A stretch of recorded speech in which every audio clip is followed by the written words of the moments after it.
नमस्कार, मैं हूं आशीष चित्रांशी और आप देख रहे हैं द न्यूज लॉन्चर। 3 जनवरी की तारीख थी जब अजीत दादा पवार ने प्रेस कॉन्फ्रेंस में तमाम पत्रकारों के सामने, मीडिया के सामने कहा कि 70,000 करोड़ का घोटाला करने का मुझ पे आरोप लगाया था, अब इन्हीं की सरकार में डिप्टी सीएम। खूब बखेड़ा हुआ। भारतीय जनता पार्टी की तरफ से कईयों ने बहुत उछल कूद मचाई, बहुत उछल कूद मचाई। आगे की तारीख 15 जनवरी। 15 जनवरी को अजीत दादा पवार ने उसी सरकार में डिप्टी सीएम रहते हुए कहा कि एक बड़ा स्कैम बीजेपी ने किया है।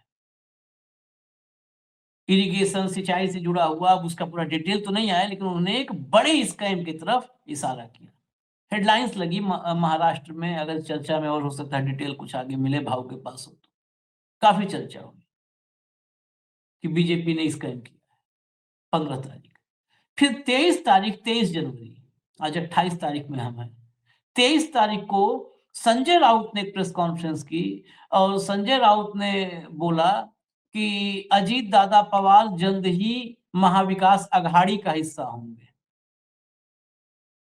और चाचा भतीजे में कुछ चीजें फाइनल हो चुकी हैं, जल्द ही महाविकास अघाड़ी के हिस्सा होंगे।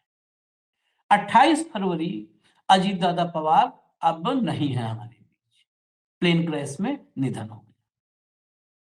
ये खबर आने के बाद घंटे, 1.5 घंटे, 2 घंटे तक तो लोगों को समझ में ही नहीं आया क्या हुआ। चारों तरफ चीख पुकार थी, लेकिन उसके बाद एक नहीं, दो नहीं, एक लाइन से नेताओं ने अजीत दादा पवार के प्लेन क्रैश की जांच सुप्रीम कोर्ट के जस्टिस से करवाने की मांग शुरू कर दी। अब यही बड़ा सवाल है, क्या इसके लिए नरेंद्र मोदी या अमित शाह खुद अपने तरफ से पहल करके कहेंगे कि देश भर के इतने नेता अगर ये बात कह रहे हैं कि सुप्रीम कोर्ट के जज से जांच करवाई जाए, तो सुप्रीम कोर्ट के जज से हम जांच का ऐलान कर देते हैं। क्या बोलेंगे? क्या जांच होगी? ये बड़ा सवाल है। ममता बनर्जी, उमर अब्दुल्ला, संजय सिंह, लालू यादव एक लाइन से इन्होंने सवाल शुरू किए और इन सवालों पर बवाल मच गया। दूसरी तरफ महाराष्ट्र में चारों तरफ मातम फैला है। बारामती की तस्वीरें आप देखेंगे तो आप भी अंदर से हिल जाएंगे। किस तरह हॉस्पिटल, जिस हॉस्पिटल में अजीत दादा की डेड बॉडी ले गई है, उसके बाहर कैसे लोग उमड़े हुए हैं और चीख पुकार मची है। सब रो रहे हैं, आम जनता दहाड़े मार मार के रो रहे हैं। छोड़िए सबको, अनिल देशमुख साथी थे, ये लोग, गृह मंत्री अनिल देशमुख थे। अब शरद पवार के ही साथ वो अनिल देशमुख हैं, जिनको जेल में ईडी ने डाल दिया था और बाद में कुछ भी नहीं मिला, फर्जी। अनिल देशमुख प्रेस पे आए और वहीं रोने लगे। तो स्थिति, ऐसी स्थिति, एक तरफ वो मातम है और दूसरी तरफ सवालों की बौछार है। सामने सच तो आना ही चाहिए। यहां तक एक एक्सपर्ट को मैं सुनवाऊंगा। उस एक्सपर्ट ने जो है वहां पर जहां लैंडिंग हो रही थी, वहां की व्यवस्था पर ही बड़े सवाल उठा दिए हैं। वहां पर कंप्यूटराइज्ड एटीसी ही नहीं था, जो व्यवस्था होनी चाहिए। और भी कुछ लैंडिंग के लिए कुछ टेक्निकल चीजें हैं, बहुत सारी, जो वहां पर लूप होल्स थे, फॉल्ट्स थे।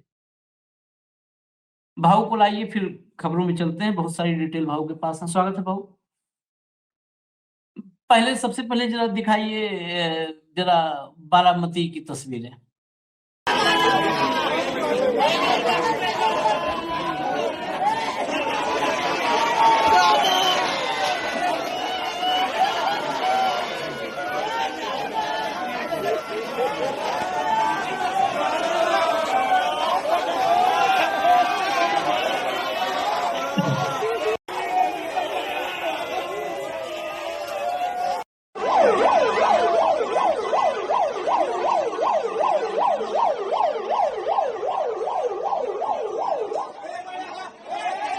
थोड़ा आगे बढ़ा दीजिएगा, थोड़ा और आगे बढ़ा दीजिए।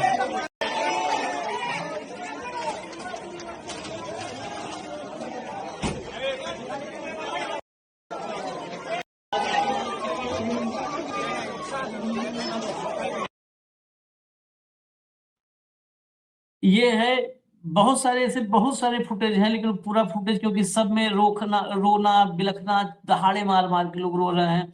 एक में जब डेड बॉडी अंदर ले जाई गई, एंटर हुआ, तो लोग उसके पीछे पूरा जो चैनल आपको दिख रहा था, लोहे का चैनल, वो पूरा चैनल तोड़ के अंदर घुसने पर आमादा थे, चीखते हुए दादा दादा अजीत दादा। मतलब हृदय विदारक दृश्य वहां का था। किसी तरह वहां पे रोक करके जल्दी चैनल बंद करके डेड बॉडी लेके गए।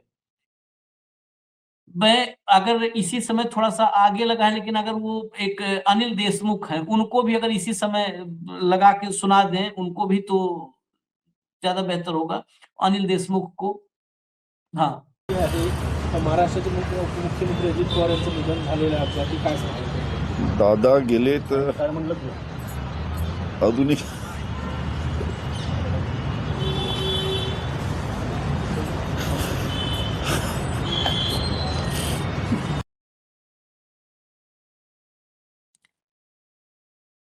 उसके बाद वो मतलब कुछ बोले ही नहीं, खत्म यहीं पे सब आए, लगा था, खत्म हो गया वहीं पे। जरा राहुल गांधी का ट्वीट लाइए। महाराष्ट्र के उप मुख्यमंत्री श्री अजित पवार जी और उनके सह यात्रियों की आज हवाई जहाज दुर्घटना में निधन का समाचार अत्यंत पीड़ादायक है। इस शोक के पल में महाराष्ट्र की जनता के साथ हूँ। समस्त पवार परिवार और प्रियजनों को इस दुख की घड़ी में अपनी संवेदनाएं व्यक्त करता हूँ। इसके बाद ये ट्वीट आया, प्रियंका गांधी ने सुनेत्रा पवार जी जो अजीत दादा की पत्नी प्रियंका गांधी ने उनको फोन किया, सुप्रिया सुले को फोन किया, बहन, क्योंकि यहाँ से एक ही जो है चार्टर्ड में सुप्रिया सुले, सुनेत्रा पवार अजीत दादा की पत्नी, अजीत दादा के बेटे बहू पत्नी और बहन सुप्रिया, ये सब एक ही चार्टर्ड में गए। प्रफुल्ल पटेल भी उसी चार्टर्ड से साथ में ही गए। तो ये सब दिल्ली से एक साथ ही निकले थे। तो जो है उनसे भी बात की, पत्नी से और बहन से, दोनों से बात किया प्रियंका गांधी ने। प्रियंका की छोटी सी क्लिप में सुनवा दीजिए।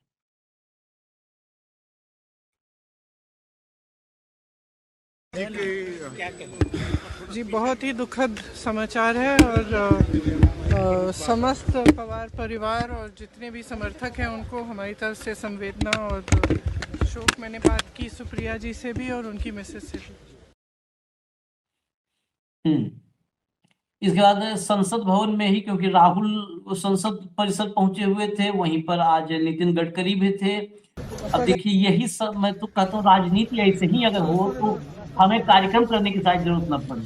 जो रोज हम दिन भर खून जला रहे हैं अपना, और कोई नहीं, लेकिन कम से कम नितिन गडकरी उस चीज को, उस दल से अभी भी कंटिन्यू किए हुए हैं। राहुल और नितिन गडकरी दोनों लोग संसद भवन में थे, तो फिर एक दूसरे के साथ हुए और काफी देर तक एक दूसरे से बातचीत करते रहे।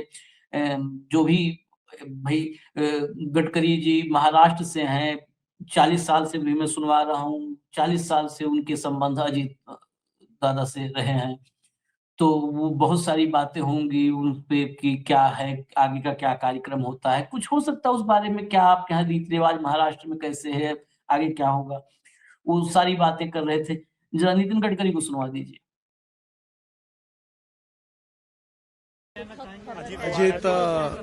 अजीत पवार का ये एक्सीडेंट में निधन होना, ये बहुत ही दुखद और दुर्भाग्यपूर्ण है। पिछले 40 साल से महाराष्ट्र के राजनीति में मेरे बहुत घनिष्ठ मित्र रहे, उनके मेरे पारिवारिक संबंध रहे। बहुत कर्मठ, अच्छा प्रशासक और विकास की दृष्टि रखने वाले ऐसे वो नेता थे। उनके जाने से बहुत बड़ा नुकसान हुआ है। उनके परिवार को भी काफ़ी, उनके ऊपर भी एक बड़ा हादसा हुआ है। मुझे लगता है कि भगवान उनको ये जो घटना हुई है इसका दुख सहन करने की ताकत दे। मैं व्यक्तिगत रूप से और पार्टी के तरफ से महाराष्ट्र के इस पुराने सहयोगियों को मैं श्रद्धांजलि अर्पित करता हूँ। भगवान उनके आत्मा को शांति दे, यही ईश्वर चरणों में प्रार्थना करता हूँ। अब जरा आगे बढ़ते जो सवालों पर, ये तो वो चीज है जो मुझे लगता है जो दुख गम का दौर है। ममता बनर्जी का ट्वीट लाइए, अगला ट्वीट लाइए।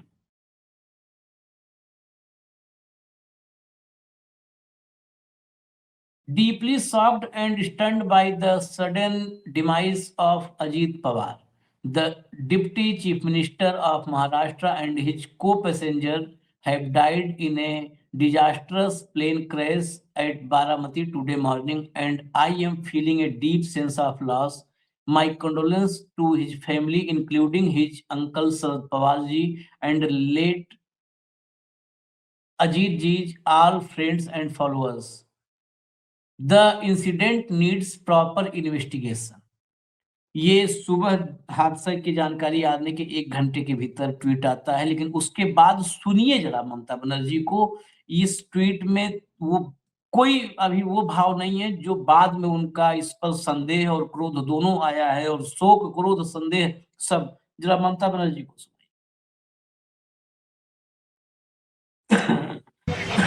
देखो, I am very much shocked and saddened to hear the message of Ajit Pawar, Deputy Chief Minister. He died today morning in a plane crash. I am really shocked to see the news. There is no safety and security of the people of this country. Even the political leaders, I do not know what is the fate of the opposition political parties, but he was very much with the ruling party. But before 2 days ago, I came to know that from social network that somebody from other party, they gave a statement that Ajit Pawar is willing to leave the BJP. And now what happened today, I need proper investigation under the supervision of Supreme Court. Only we have the trust on Supreme Court, no other agency. All the agencies are being totally purchased. And really it's a great loss for the country. Maybe he is from the opposition. Now he is from the opposition. But tomorrow he is supposed to join the original force of their party. My condolences to the family, Maharashtrian people, and also my condolences to the Sharad Pawar ji and Ajit Pawar ji's family. And for that reason, I am so shocked. So we cancelled our daily program today, but we decided tomorrow. इनके बहुत सारे महत्वपूर्ण कार्यक्रम थे, लेकिन ममता बनर्जी ने उन कार्यक्रम को आज वो किया और बहुत साफ शब्दों में कहा कि और किसी पे हमको भरोसा नहीं है, सुप्रीम कोर्ट की निगरानी में जांच हो, और किसी पे, किसी एजेंसी पे और किसी पे भरोसा नहीं। उन्होंने कहा कि बाकी सारी एजेंसियां परचेज की गई है। हाँ, सब परचेज्ड हैं। तो बिल्कुल स्पष्ट शब्दों में, अब ये कोई ममता बनर्जी ने कुछ बहुत ऐसा नहीं कहा है कि जिस पर बहुत सोचना हो। ये इस देश में आम जन अब यही सोच रहा है। आगे लालू यादव का जरा ट्वीट दिखाइए। लालू प्रसाद यादव खुद अस्वस्थ हैं इस समय, लेकिन उनका भी ट्वीट आया। बारामती प्लेन हादसे में महाराष्ट्र के डिप्टी सीएम श्री अजित पवार जी के निधन का अत्यंत दुखद समाचार प्राप्त हुआ। ईश्वर उनकी आत्मा को शांति प्रदान करे तथा परिजनों और समर्थकों को इस अपूरणीय क्षति को सहने की क्षमता प्रदान करे। हादसे की उच्च स्तरीय जांच होनी चाहिए। विनम्र श्रद्धांजलि। अब जरा संजय सिंह को चला दीजिए और फिर मैं उमर अब्दुल्ला ने क्या बोला वो दिखाऊंगा, फिर हम पहले चर्चा पर चलेंगे और बाकी हिस्सा अगले पार्ट में इसी में लाएंगे। पहले ये दिखाइए। हाँ, नहीं, निश्चित रूप से दुखद है और क्या गड़बड़ी हुई, किसके कारण से इतना बड़ा हादसा हुआ, उसकी गंभीरता से जांच भी होनी चाहिए। मैं अजीत पवार जी को श्रद्धांजलि अर्पित करता हूं और ईश्वर से प्रार्थना करता हूं कि उनके परिवार पर जो ये अपार कष्ट आया है उसको सहन करने की प्रभु शक्ति दे। जांच, वही जांच की मांग। अब उमर अब्दुल्ला ने क्या कहा मैं बता देता हूं आपको, अगर स्क्रीन पर रेडी हो तो चला भी दीजिएगा। जम्मू कश्मीर के मुख्यमंत्री उमर अब्दुल्ला ने भी अजीत पवार के निधन पर गहरा दुख जताया। उन्होंने कहा कि एक बड़े और अनुभवी नेता का जाना देश के लिए बड़ी क्षति है। उमर अब्दुल्ला ने भी मांग की कि हादसे की जांच पूरी तरह पारदर्शी हो, ताकि यह साफ हो सके कि विमान दुर्घटना तकनीकी खराबी से हुई या इसके पीछे कोई और कारण था। ये उमर अब्दुल्ला का स्टेटमेंट है। मैं भाऊ के पास भाऊ, बहुत आपने बारामती हॉस्पिटल के बाहर की तस्वीरें देखी, आपने अनिल तस्वीरें देशमुख को देखी, देखा, मैंने आपके निजी अनिल तौर देशमुख पर। को देखा, मैंने सुप्रिया सुळे को परिवार से मिलते हुए देखा, मैंने परिवार इस हादसे के बाद मैंने शरद पवार जी को चॉपर से उतरते हुए देखा बारामती के अंदर। देख के रहा नहीं जाता। हाँ, क्योंकि आप जब लोगों को जानते हैं। लेकिन एक बात है कि कई ऐसे ट्वीट है या कई ऐसे मटेरियल है कि जो शायद हम अभी इमीडिएटली नहीं ला पाए। लेकिन एकनाथ शिंदे जो महाराष्ट्र के दूसरे उप मुख्यमंत्री है, उन्होंने कहा कि इसमें सघन जांच करने की ज़रूरत है। हुँ, उनका भी टोन यही था कि कुछ हुआ है। हुँ, बारामती हुँ, में यदि लैंडिंग की फैसिलिटी नहीं है या हुँ, उसमें भी मैं टेक्निकलिटी के भी जाने के पहले मैं ये सोचता हूँ हुँ, कि जब भी ऐसे हादसे होते हैं तो सबसे पहले पूछा जाता है कि ये हादसा यदि हुआ है और हुँ, यदि ये हादसा किया गया है तो इससे फ़ायदा किसका होगा? हुँ, क्यों किसी को ऐसा करेगा? हुँ, क्या अजित पवार, शरद पवार दोनों पार्टियाँ मर्ज होने वाली थी? हुँ, क्या अजित पवार जैसे राउत बार-बार कह रहे थे कि अजित पवार बहुत जल्दी महाविकास आघाड़ी जॉइन कर रहे हैं? हुँ, क्या अजित पवार अपने आप को सफोकेट कर रहे थे सरकार में? क्या अजित पवार को ये लग रहा था कि वो बीजेपी के साथ जाने से उनका जनाधार खिसकता जा रहा है? हुँ, ऐसे कई सवाल थे। कई लोग जो बिल्कुल परिवार के नज़दीक थे, वो तो कह रहे थे कि भई बारामती में बहुत जल्दी ही दोनों पार्टियाँ एक हो जाएगी। हुँ, यदि दोनों पार्टी एक हो जाएगी तो क्या वो बीजेपी के क्योंकि शरद पवार तो बीजेपी के साथ जाने को तैयार नहीं थे। हुँ, ऐसे में क्या हुँ, वो उधर से वापस आ जाते? ऐसे कई सवाल थे। उसके बाद जिस तरह से महानगर पालिकाओं के चुनाव में हुआ, जिस तरह से हुँ, नगर पालिका के चुनाव के नतीजों के बाद महायुति जिसको कहते हैं इंडी गठबंधन के लोग इधर से उधर होते जा रहे थे। जिस हिसाब से पिंपरी चिंचवड़ में बिलो द बेल्ट करके बात हुई, जिस हिसाब से ये बोला गया कि भई आप भ्रष्टाचारी थे इसलिए हमारे साथ आ गए और इन्होंने कहा कि आपने भ्रष्टाचार के आरोप लगाए, आप ही ने मुझे अभी कैबिनेट में बिठाया है आपके साथ। उसके बाद जिस 72,000 करोड़ रुपए सिंचन घोटाले की बात होगी तो अजित पवार ने ये तक कह दिया कि कृष्णा खोरे का सिंचन घोटाला किसके समय हुआ? हुँ, सबसे पहले जब बीजेपी की सरकार बनी, शिवसेना का मुख्यमंत्री था, बीजेपी का उप मुख्यमंत्री थे गोपीनाथ मुंडे। क्या कृष्णा खोरे प्रकल्प तब नहीं आया था? क्या पहला घोटाला तब नहीं हुआ था? ऐसे कई सवाल उन्होंने भी उछाले। कहीं न कहीं उनको लग रहा था कि सफोकेशन है। 2 बातें हैं जो हमेशा हम कहते हैं कि नया मॉडल जो रिलीज़ किया था देवेंद्र फडणवीस ने, नया new model of crime control जिसमें हमने कहा कि एक जैन हॉस्टल की ज़मीन थी, उस हुँ, ज़मीन में घोटाले की बात हुई थी, जैन समाज इकट्ठा हो गया था। देवेंद्र फडणवीस ने इंटरवेन करा था जिसमें मोहन साहब जो कैबिनेट में मंत्री हैं, यहाँ पे राज्य मंत्री पुणा के मेयर में रह चुके हैं। उनके ही मित्र ने वो ज़मीन का डील किया था जिसके वो एक ज़माने में ब्रांड एम्बेसडर बन के विज्ञापन कर रहे थे। हुँ, उसके बाद उन्होंने कहा कि अच्छा भई ज़मीन वापस कर दो, पैसे वापस कर दो, मामला रफ़ा-दफ़ा हो गया। उसके बाद पार्थ का घोटाला सामने आया, पार्थ पवार का जब इश्यू सामने आया, उसमें भी उन्होंने कहा अच्छा ज़मीन वापस कर दो, पैसा वापस कर दो। लेकिन इसके बीच में पार्थ की कंपनी के 2 डायरेक्टर को उठा लिया पुलिस ने, केस फाइल हो हुँ, गया एफआईआर। हुँ, मोहर के मामले में नहीं हुआ, उसके मामले में हुआ। तो क्या ये हाँ, दादा को कहीं कॉर्नर करने का प्रयास था? क्या दादा आर-पार की लड़ाई लड़ने के मूड में थे? दादा की वित्त मंत्रालय की फाइलें जब मुख्यमंत्री के थ्रू जाने लगी थी, तो कहीं न कहीं क्या वो सफोकेट महसूस कर रहे थे? दादा के खिलाफ जो बीजेपी ने फ्रंट खोल के रखा था, बीजेपी के बाकी नेताओं ने, क्या उससे दादा आहत थे? ये कई सवाल हैं जिसके जवाब अब इस एक्सीडेंट ने उसके ऊपर डाउट कर दिया। हमेशा देखिए कोई भी हादसा होता है तो उसको तरह-तरह से एंगल से देखना ज़रूरी है। क्या विजिबिलिटी नहीं थी एयरपोर्ट पे लैंडिंग की? क्योंकि आखिरी रिपोर्ट जो है हमारे पास, जो मेरे हमारे न्यूज़ लॉन्चर के पास भी है, जो वो एटीसी के पास, एटीसी ने दी, उसमें विजिबिलिटी दिखने का और रनवे दिखने की बात होने के बाद ही एक्सीडेंट हुआ है। पायलट ने कंफर्म कर दिया कि यस रनवे इज विजिबल, उसके बाद लैंडिंग का क्लियरेंस मिला, और लैंडिंग के क्लियरेंस के पहले प्लेन क्रैश होता है। ये पहले कोई अब उस सह्याद्री के रेंज में प्लेन क्रैश होता तो समझ में आता कि पुणे से मुंबई से पुणे आते हुए रास्ते में आपको पहाड़ियों में नहीं विजिबिलिटी मिली या कहीं से टकरा गया।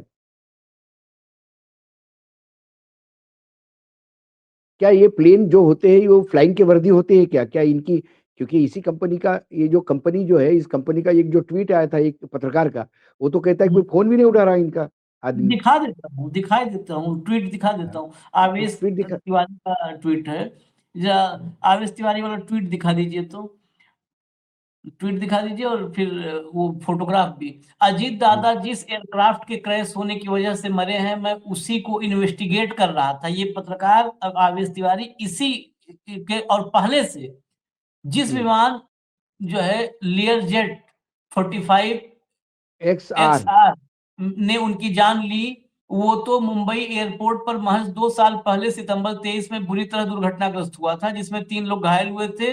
उसकी रिपोर्ट नीचे लगी हुई है, नीचे अभी मैं दिखा दूंगा रिपोर्ट।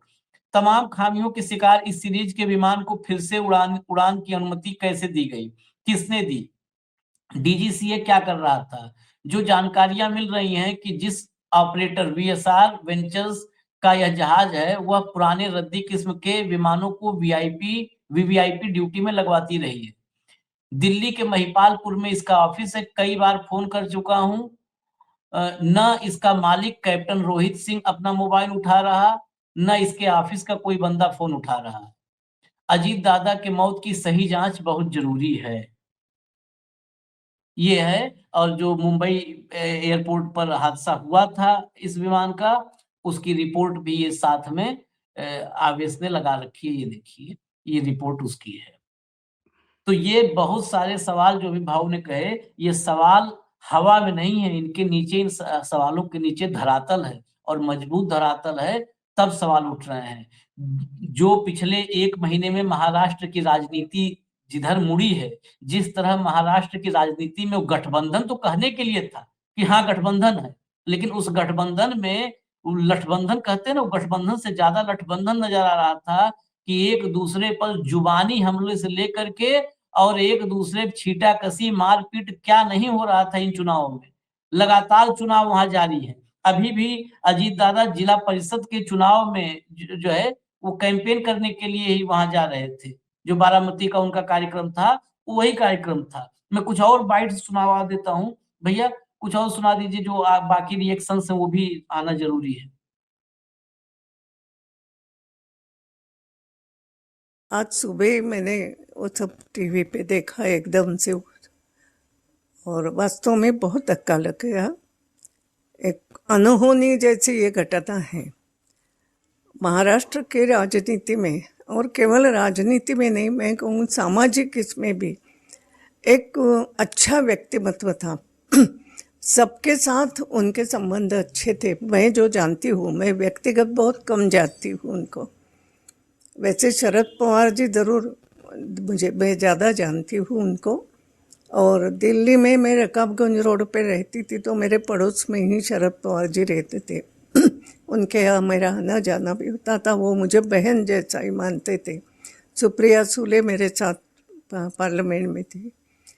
लेकिन अजीत पवार जी, मैं बात कहूँ, मुझे याद है आज भी, हमने इंदौर में हमारा जो इसका खो खो का संगठन है, मध्य भारत खो खो एसोसिएशन, मैं उसके अध्यक्ष हूँ।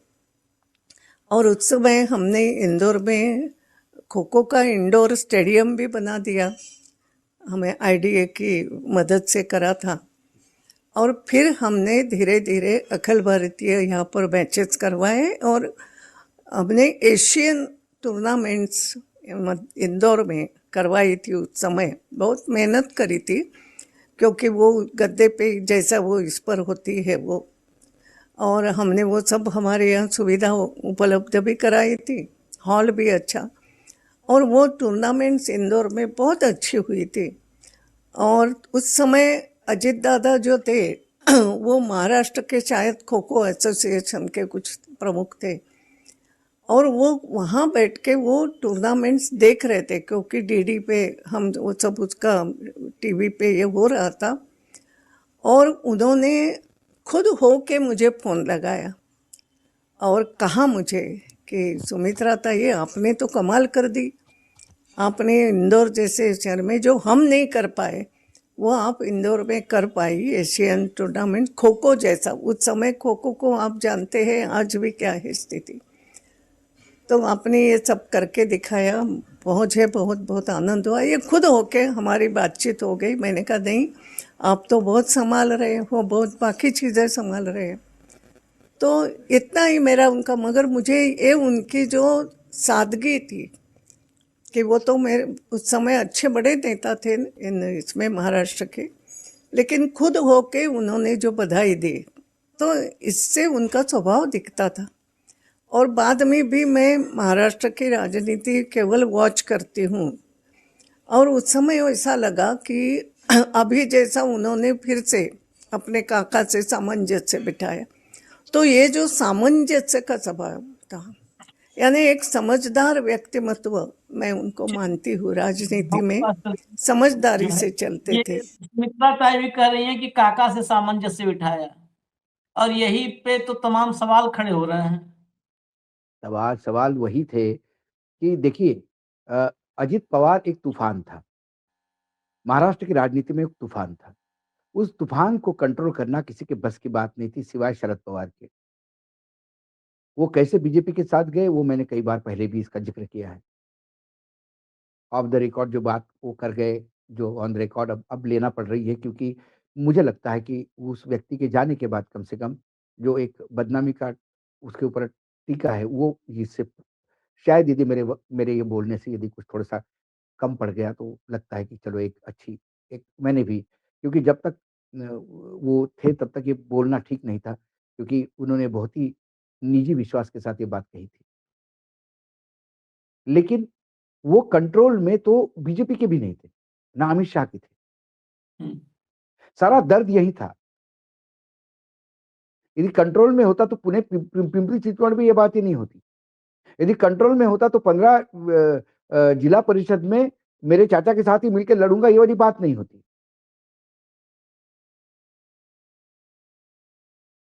कई जगह छोटे-छोटे जगह पे उन्होंने खेल कर दिए जितना कर सकते थे।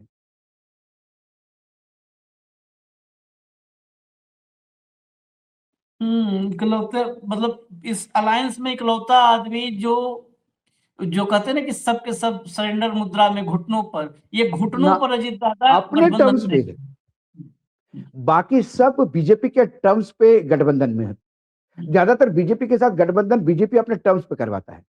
हम्म, अजित पवार का हाँ। गठबंधन अजित पवार के टर्म्स पे था। उस आदमी का आत्मविश्वास देखिए, जब विधानसभा के नतीजे आ रहे थे, नतीजे पूरे नहीं आए थे, और शाम के टाइम पे जब वो टेलीविजन पे जब उनको रिएक्शन पूछा गया, तो उन्होंने कहा कि जैसे जैसे नतीजे हमारे फेवर में आते गए, वैसे वैसे मेरी परेशानी बढ़ती गई, हम्म, हम्म, क्योंकि बहुत सारी बातें हमने चुनाव में कही थी और अब वो करना पड़ेगी। तो एक वित्त मंत्री होने के नाते मेरे दिमाग में लगातार इस बात का घूम रहा था कि अब फाइनेंस की व्यवस्था कैसे करें। हालांकि वो हम कर देंगे, उसकी कोई बड़ी बात नहीं है, लेकिन जब सरकार भी नहीं बनी थी तब मैं वित्त मंत्री बनूंगा और वित्त मैं ही संभालूंगा, ये विश्वास था उनको। तब कई लोगों ने ये भी लिखा कि भाई अपने आप को वित्त मंत्री घोषित कर दिया, उसमें क्या, वो तो वित्त मंत्री वही रहेंगे, और वो वही हुए। No compromise. एक एक आखिरी बाइट सुनवा देते हैं एक्सपर्ट की। वो कुछ वो भी बता रहे हैं अपना, जो भी उनका एक्सपर्ट है, जो उनके टेक्निकल नॉलेज है, उस पर सुनाइए जरा। एक्सपीरियंस था, जिसमें से 16,000 घंटे चलाने का एक्सपीरियंस था। तो अमूमन जब इस तरह की घटना होती है तो आप अभी इस घटना में क्या देख रहे हैं कि क्रैश की क्या वजह हो सकती है? देखिए, एक कहावत है कि तैराक ही हमेशा डूबता है। कैप्टन को बहुत ज़्यादा एक्सपीरियंस था, और दोनों पायलट्स एक्सपीरियंस थे। जो इस कंपनी का, चार्टर कंपनी का ओनर है, वो खुद भी पायलट है, और उसके दोनों लड़के भी पायलट हैं। तो इस क्रैश की या किसी भी क्रैश की 4 वजह होती हैं। एक तो होता है all of a sudden technical glitch, second हो जाता है कि अगर लैंडिंग गियर खुला ना हो, तीसरा हो जाता है कि पायलट पे मतलब प्लेन में बर्ड हिट हो, और चौथा हो सकता है कि all of a sudden visibility clear ना हो। चारों में से कोई कुछ भी पॉसिबिलिटी हो सकती है इस केस के अंदर, क्योंकि जो बॉम्बे से जब इसने प्लेन ने टेक ऑफ करा तो पायलट्स की भी मेडिकल चेकअप होता है, प्लेन का एक एक पुर्जा चेक होता है, और जब तक ग्राउंड इंजीनियरिंग और फ्लाइट सेफ्टी वाले ग्रीन लाइट नहीं देते, कोई भी प्लेन ऑफ टेक ऑफ नहीं करता। एयर ट्रैफिक कंट्रोल भी जब तक एयर कॉरिडोर का ग्रीन लाइट नहीं करता, देखे आपने इसमें रिपब्लिक डे परेड में देखा होगा कि air corridors close, air space close हो जाती है। तो ये सारा कंट्रोल जो है एटीसी करता है जो टावर है एयर ट्रैफिक कंट्रोल का। अनफॉर्चुनेटली ये जो छोटा एयरपोर्ट है पुणे के पास, जहां पर इसने प्लेन ने लैंड करना था, वहां ये facilities of computerised air traffic control की नहीं है। वहां पर एक फ्लाइंग क्लब के फैसिलिटीज को ये यूज करते थे। तो पायलट को एयरफील्ड पे विजुअली देख के, क्योंकि जब एटीसी के अंडर होता है तो पायलट आंख बंद करके भी लैंड कर सकता है, क्योंकि उस पायलट को एटीसी कंट्रोल करता है। पर यहाँ पर वो कंट्रोल नहीं था, तो उसने विजिबली देख के लैंड करना था। तो हो सकता है उसको एयरफील्ड लास्ट मिनट में नहीं नजर आई, या कई बार आदमी को ब्लैकआउट हो जाता है चलते चलते। कई ड्राइवर्स का भी आपने देखा होगा, सड़क पे भी एक्सीडेंट हो जाता है। All of a sudden pilot को हार्ट अटैक हो गया, झटका लगा, वो बजाय एक एयरफील्ड पे किसी सड़क पे लैंड करने की कोशिश करे, थिंकिंग कि वो एयरफील्ड है। तो ये इसको टेक्निकल टर्म्स में पायलट एरर कहते हैं। So whether it was pilot error, या एक टेक्निकल ग्लिच था, या लैंडिंग गियर की प्रॉब्लम थी, या ऑल ऑफ अ सडन कोई वेदर की सिचुएशन खराब हो गई, ये सारी चीजें, या कोई सैबोटेज हुआ, ये सारी चीजें इन्वेस्टिगेटिव एजेंसीज करेंगी। और हमारे डीजीसीए के पास और इंडियन गवर्नमेंट के पास सारी फैसिलिटीज हैं, सारी इन्वेस्टिगेटिव एजेंसीज, और मेन इसमें इन्होंने जो आखिरी बार कहा कि कुछ सैबोटेज भी हो सकता है, 4 बातें कही कि ये हो सकता है, बर्ड हिट हो सकता है, ये हो सकता है, उन्होंने कहा सैबोटेज भी हो सकता है। सैबोटेज क्यों नहीं हो सकता है, इसके पीछे कुछ कारण है क्या?